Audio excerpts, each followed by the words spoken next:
Jean, I am so grateful that you are here. I studied under you in the Academy of Dog Trainers, and your work has shaped so much of my approach, especially helping parents understand their dogs without slipping into moral interpretations. And I Yeah. just want to say congratulations on the Academy celebrating its 25th year. What an extraordinary legacy. Thank you, and I'm equally grateful to all that you do, Corinne. In our class, Zoomies to Zen, I had invited you to join us as our guest author for our book club, and we read The Culture Clash. And that's still the book that I recommend more than any other for people who want to understand working Oh, with their dog. I'm so gratified to hear that. Thank I mean, you. we just wanna be helpful. So, I wanted to get first into the culture clash and why humans can really misunderstand dogs, but especially doodles. Many doodle parents relate their dogs like almost to funny furry humans. Yeah. And I even had the New York Times reach out last year asking me about this trend. So, from your perspective and in your work in the culture clash, can you share how anthropomorphism shapes misunderstandings about dog behavior? Yes, there's a few things. One is if we stretch assigning human attributes to dogs, if we extend that to morality, we can find ourselves in the quicksand of trying to Mhm. morally improve them. And this can start to be a sort of a segue to harsh training methods where it sort of feels like, the dog knows what he did, he knows it's wrong, Mhm. and this sort of warrants some sort of punishment. And historically, dogs have had very, very poor treatment meted out at them by humans. And over, one of the justifications you see is that the dog, quote Mhm. unquote, knows he's doing wrong. And so it's this pretext for being really just nasty to dogs as soon as we assign them morality. And there's no evidence that dogs have the kind of moral software that humans come with.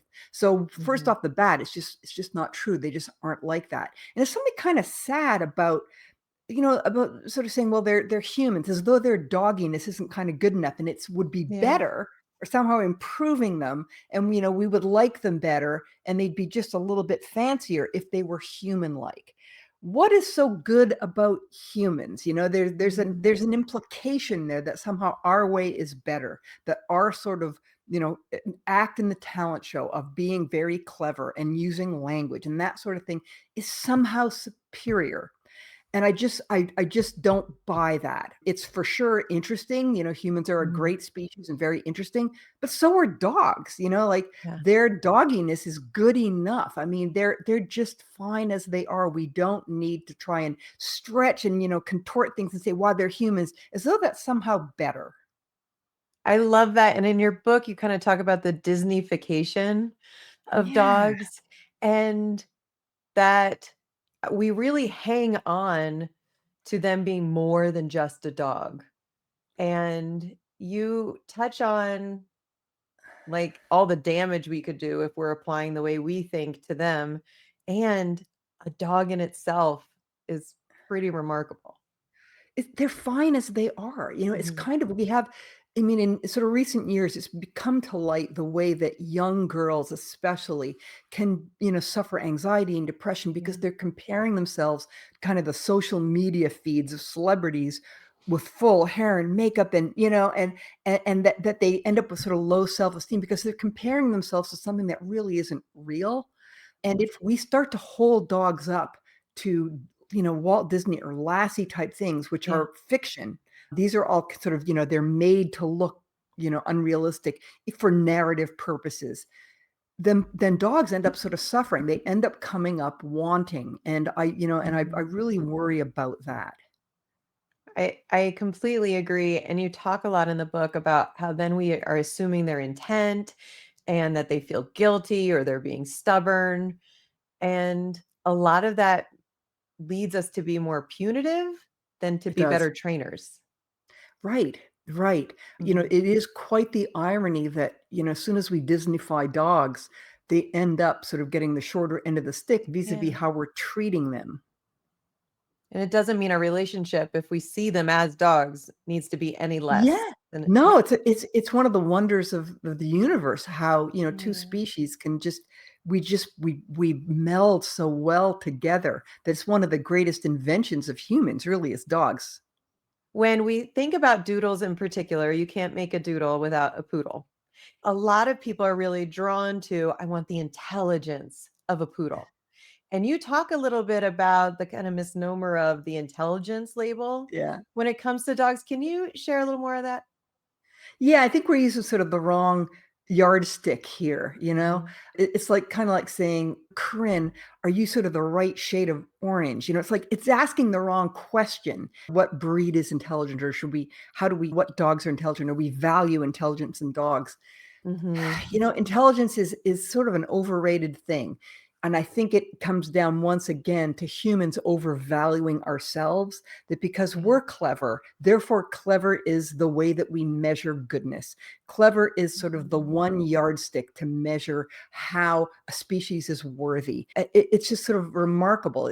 Steven Pinker famously said that we don't sort of talk about, the jumping ability of you. We don't measure marsupialism, whether we have good enough pouches or jumping ability. It's not the way we measure humans. Brilliant. And you think it's hilarious, to say that, but it's equally hilarious to say that brain power, sort of computing power in one's brain, Mm, is somehow more important than any other attribute that a species uses to make a living in the world.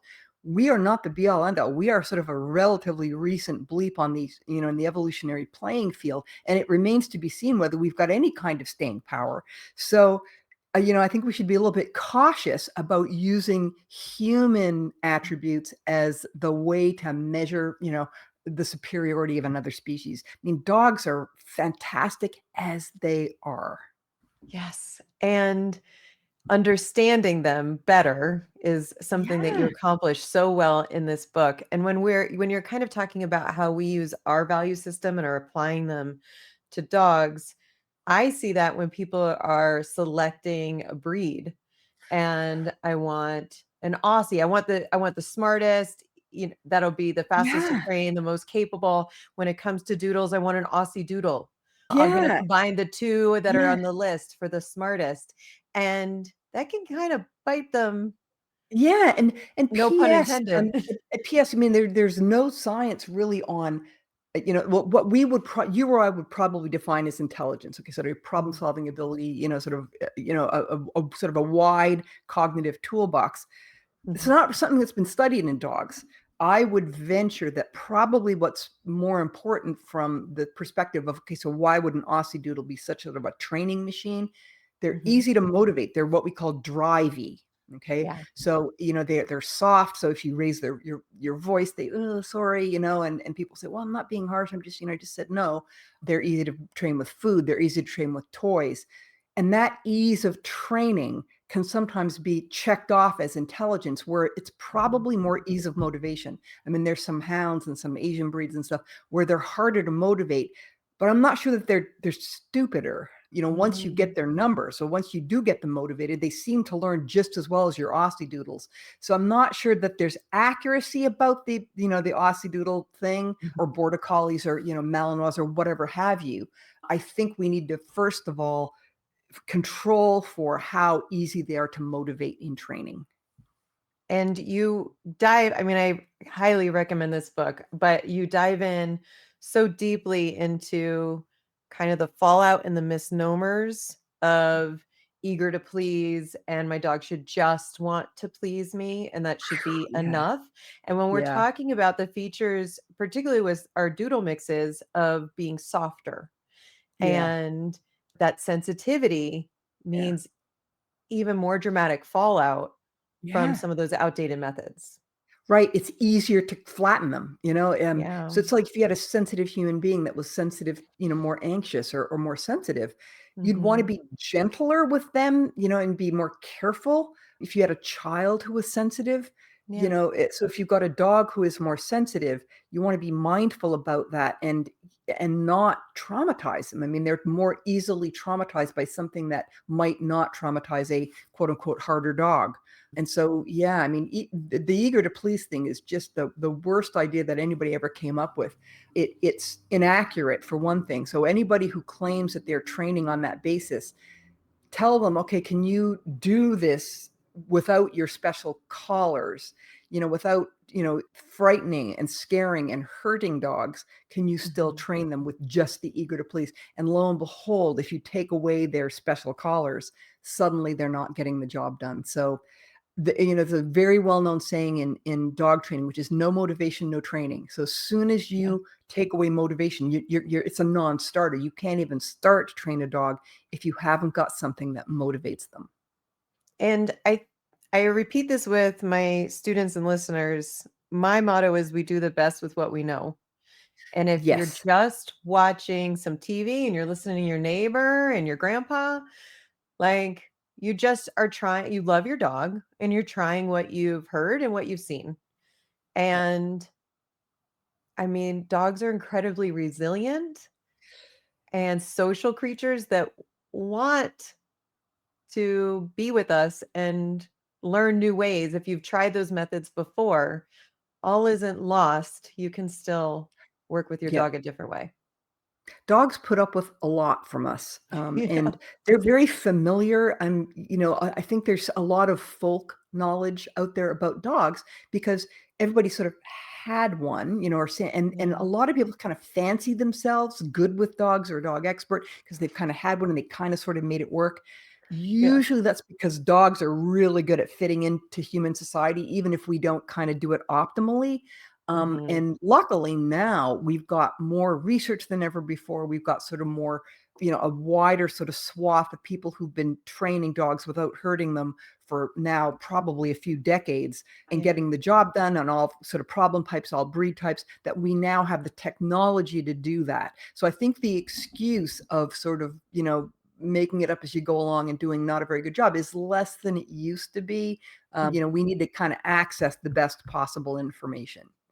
And thanks in great part to your leadership in the Oh, field on this. So I'm one of many, many. we're so appreciative to you and the rest that have That's right. kind of forged this path. In my Doodle Pro Academy, I have some students that share kind of practical training questions. And while they were reading your book, I wanted to just bring some of them into our talk today because most dog parents don't get the direct chance to talk with you. You're shaping the minds and training of trainers everywhere. So I'm just going to share a couple of these questions with you as we go. Sure. I'll One of our try. students, thank you, and I have no doubt, one of our students is trying to work with some demand barking, which isn't one of our favorite phrases, but she said, "My dog trots into his crate for timeouts, but Yeah. doesn't seem to learn his lesson." And I thought this was an excellent example of how timeouts actually work as opposed to our like human moral frame. Yeah, and so if it's not working, then you have to sort of say, "Okay, so why is it not working?" Now, Mhm. a few of the things that can usually get in the way of timeouts working well. One is that it's not applied every time. So Mhm. timeouts is one of those things where you gotta do it every time. And sometimes, humans, we're like anybody, oh boy, it's such a pain in the butt to, make this happen.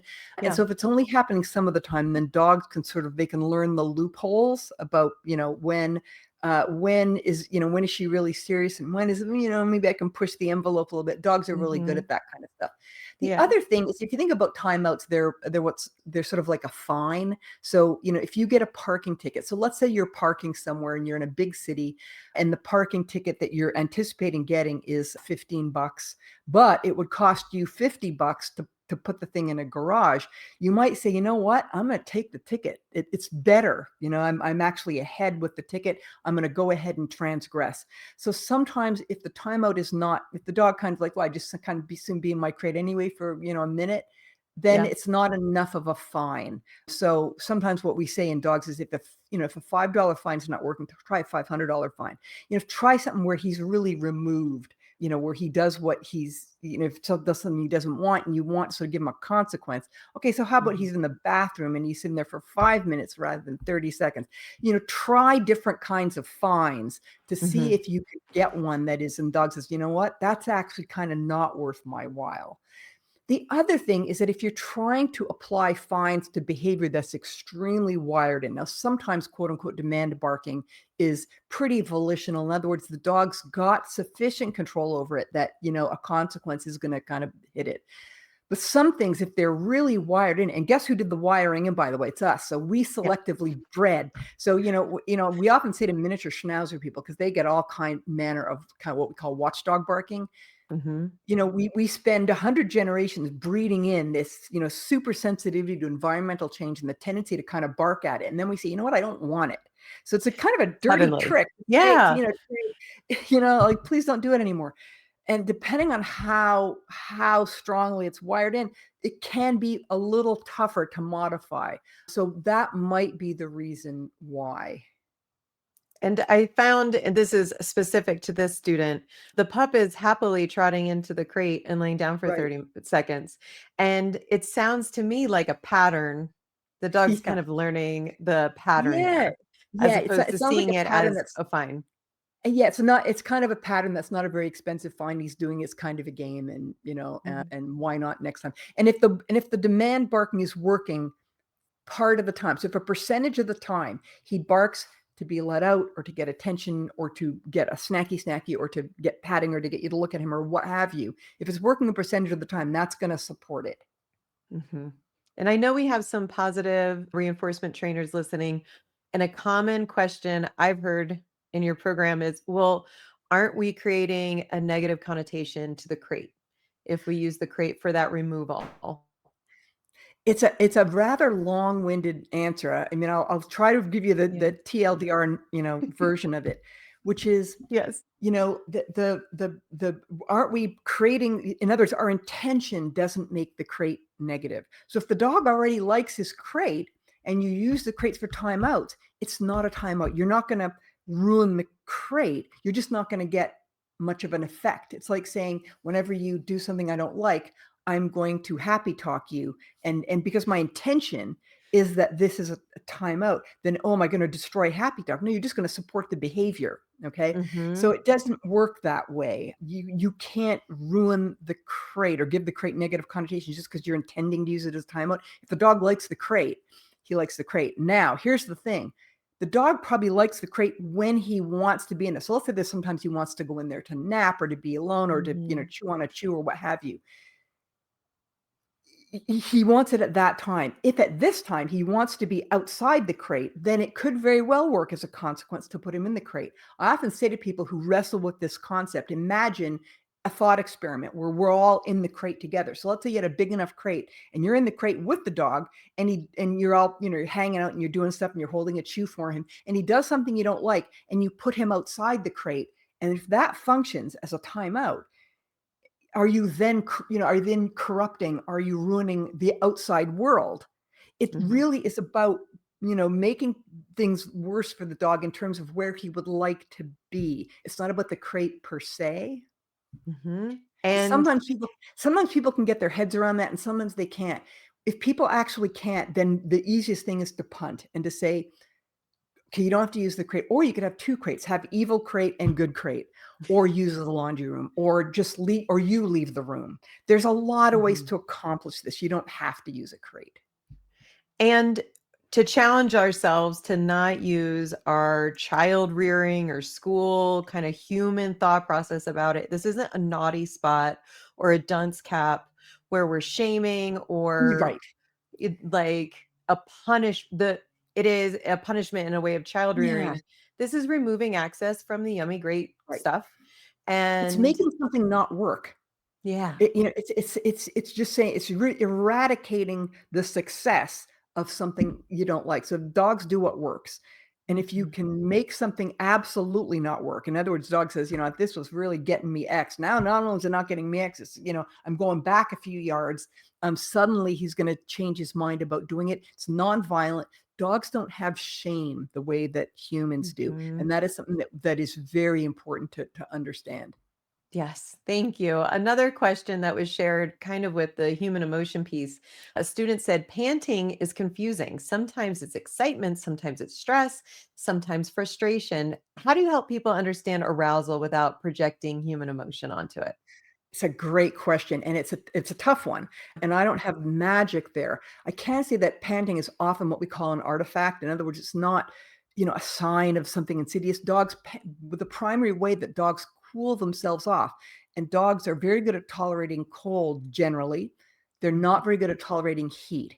And so dogs pant very readily to lower their body temperature. And so panting is not always a sign of anything. Dogs also pant kind of when they're having fun. Not all stress is negative. So you want to be careful about that. Same thing with dilated pupils. If dogs are in a dark room, their pupils are going to be dilated. If you open up the treat cupboard, their pupils are going to dilate. Doesn't mean, anything insidious. So if the but panting can be. So if panting is in conjunction with the dog kind of looking frozen in place and staring straight ahead, and panting and kind of being unwilling to move. You have kind of that, fight, flight, freeze. Mhm. If it's looking like that, then a reasonable inference is that that dog is stressed. If they're playing with a buddy or they're hot, then you want to first rule out, okay, is this dog just cooling off? Mhm. Now, arousal is a problematic concept. It's a few years ago it kind of caught fire, and Yeah. everybody's like, oh my god, arousal, it's the bad thing. But here's the thing, it's not very specific. Dogs can be aroused when they're playing with their dog buddy. They're aroused when they're playing tug. They're aroused when they're doing zoomies. They're aroused when they're happy. We don't want to eradicate that. We do want to Yeah. eradicate dogs who are anxious, afraid, worried. We don't want that. We don't want dogs to be, to have those emotions. Arousal is too broad an umbrella. We want to be a little bit more careful about saying that joy is great, but fear is not great. Yeah. And your book, you give specific instructions on how to kind of fill the needs with arousal in the right way with tug and fetch, and that tug isn't all bad. And here's Yeah. how to channel, like, if you can fill those needs, they're not needing to find it another way. That's right. Yeah, there's 2 sort of models that compete with each other. One Mhm. is the original sort of Konrad Lorenz, so the ethologist Konrad Lorenz, which is what we call the hydraulic model, which is that we Yeah. have needs, okay? We need food, we need water, we need air, and a lot of these things that are basic needs, they wax and wane depending on how recently you've had them. So if you've just eaten Thanksgiving dinner, you're not gonna be hungry. It's gonna be hard to motivate you with food. If it's just Mhm. before, you are going to be hungry. So that need for food is going to change based on your blood sugar. Your need for water is going to wax and wane. And in dogs, the need to sort of move and to sort of do stuff is going to wax and wane depending on whether they've had some or not. Mhm. There's another competing model, which we call kind of the Pandora's box model, which is if you let Yeah. dogs do something, they're just going to do it more, and that flies in the face of everything we actually know about animal behavior, that you don't sort of make things worse by filling a need. So people will say, oh my God, if you Mhm. play fetch, I don't know if you remember 2 or 3 years ago, people were saying, don't play fetch Like ever. because, right, because then they're Yeah. just going to want more and you make them obsessed. Hang on Yeah. a second. The breeding made them obsessed. The fetch is an outlet for what is something that we bred into them. You don't make them that way. Depriving animals of food doesn't make them want food less. Depriving Mhm. animals of movement doesn't make them more calm. It's just not how it works. But Yeah. unfortunately, there is this competing model out there that somehow calm is good, moving is bad, moving is stress, joy is bad, joy is arousal, joy is just, and it just becomes this big sort of mishmash that's really, Yeah. we need to kind of, let's think about this and let's pull it apart a little bit and unpack what we mean when we say arousal, or, and the other thing is this value judgment that somehow activity is worse than not moving. Yes. Yes, I You know, hang agree. on a second. If you don't want activity, you can certainly adopt a chow, but if you're gonna get a dog who's got activity level, they're gonna be active, and it's not bad, it's not worse, but you Mhm. do need to meet the need. They're not stuffed animals. They Like, are not, and yes, Doodles in particular, I mean, in terms of activity level, they're up there. they are. And when you're talking about those competing models, That was a big trend for a bit with, like, being prosocial. Don't let your dog play with any other Yeah. dogs, so then they won't try to greet other dogs on walks. That was so pernicious. I mean, it came from Yeah. the sort of people who do dog sports where Mhm. it's much more convenient to have a dog who's quote unquote asocial. So a dog who's a little bit uncomfortable with other dogs, who's under socialized, we would sort of Right. say, they're not then distracted. They don't want to go up to dogs. They don't want to go up to people. They're going to focus better at your competitive events. Okay, now I'm not sure I'm wild about that, but then to Right. extrapolate that and say that this is now how we should have all dogs. So people who have companion dogs, that we should under Mhm. socialize them so they're just a little bit uncomfortable and they don't want to go up to people or dogs. If you take that just a little bit further, then suddenly we've got fear and aggression, and fear Right. is the hardest thing to get rid of. And Yeah. so the height of irresponsibility is to say we should under socialize dogs so that they are more convenient. Why not let's socialize them and then also teach them manners? And fill that cup. Like, yes. Right. Yeah.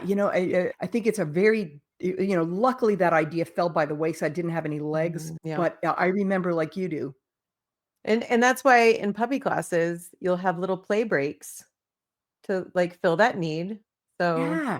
yeah, that Right, they're desire puppies, isn't they're just building and babies. building. Yes. Yeah. Another thing that people can misinterpret when we're talking about the high energy needs and stuff with doodle behavior, jumping.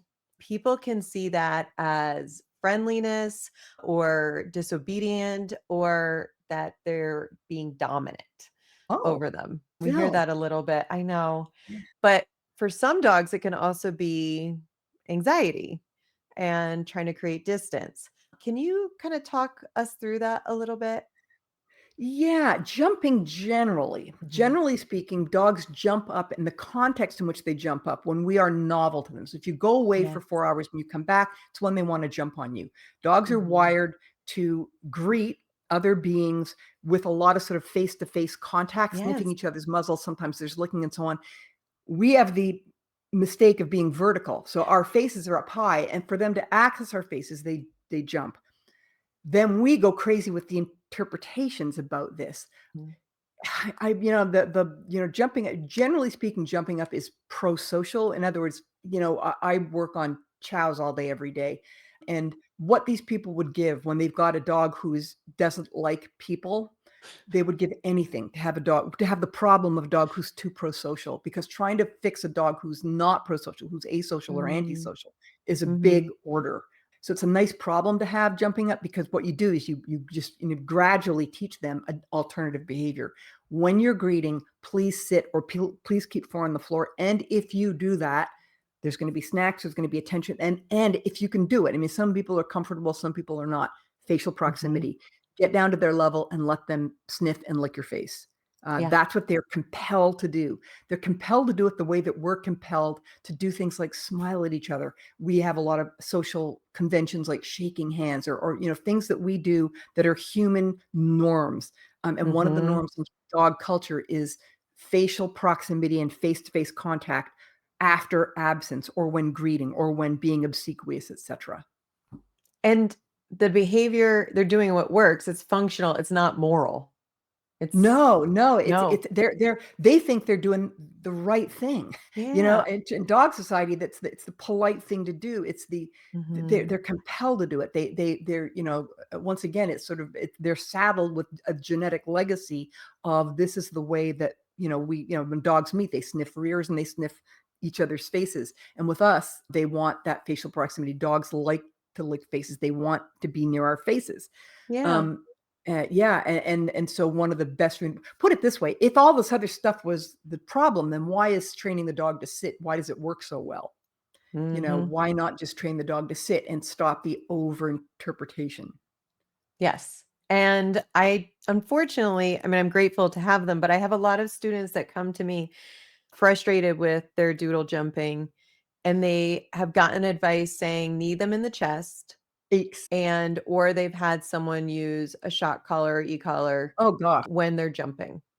And do you mind sharing a little bit what the fallout is of when they've been doing what they've been taught to do by trainers or neighbors, etcetera? in doing Yeah, those things? when I first got into training, those of us who sort of were not versus inclined, we didn't want to do it. And luckily, we could get the job. And you can teach sit without a shock collar. Any trainer who can't teach a dog to sit without a shock collar is not competent.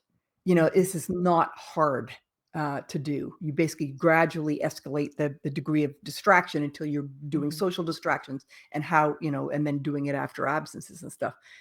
So there's one thing which is like, hang on a second, we've got a dog trainer who can't de-jump a dog, so that's questionable. I wish I was being hyperbolic, but I'm not. That mhm, is hang on, really? You can't teach sit and you're a dog trainer? So there's that. The other thing is that now, so we're in 2025, there's a research studies as long as my arm with the sequelae, so the fallout, the side effects of using aversives to train dogs, they are mhm, fear, anxiety, aggression. Okay, so and those are the hardest things to get rid of. So fear is the hardest thing to disinstall. Jumping is the mhm, easiest thing, or rather not jump, but sit rather than jump is the easiest thing to teach. To mhm. swap a nuisance behavior for fear is pretty much Yeah. malpractice.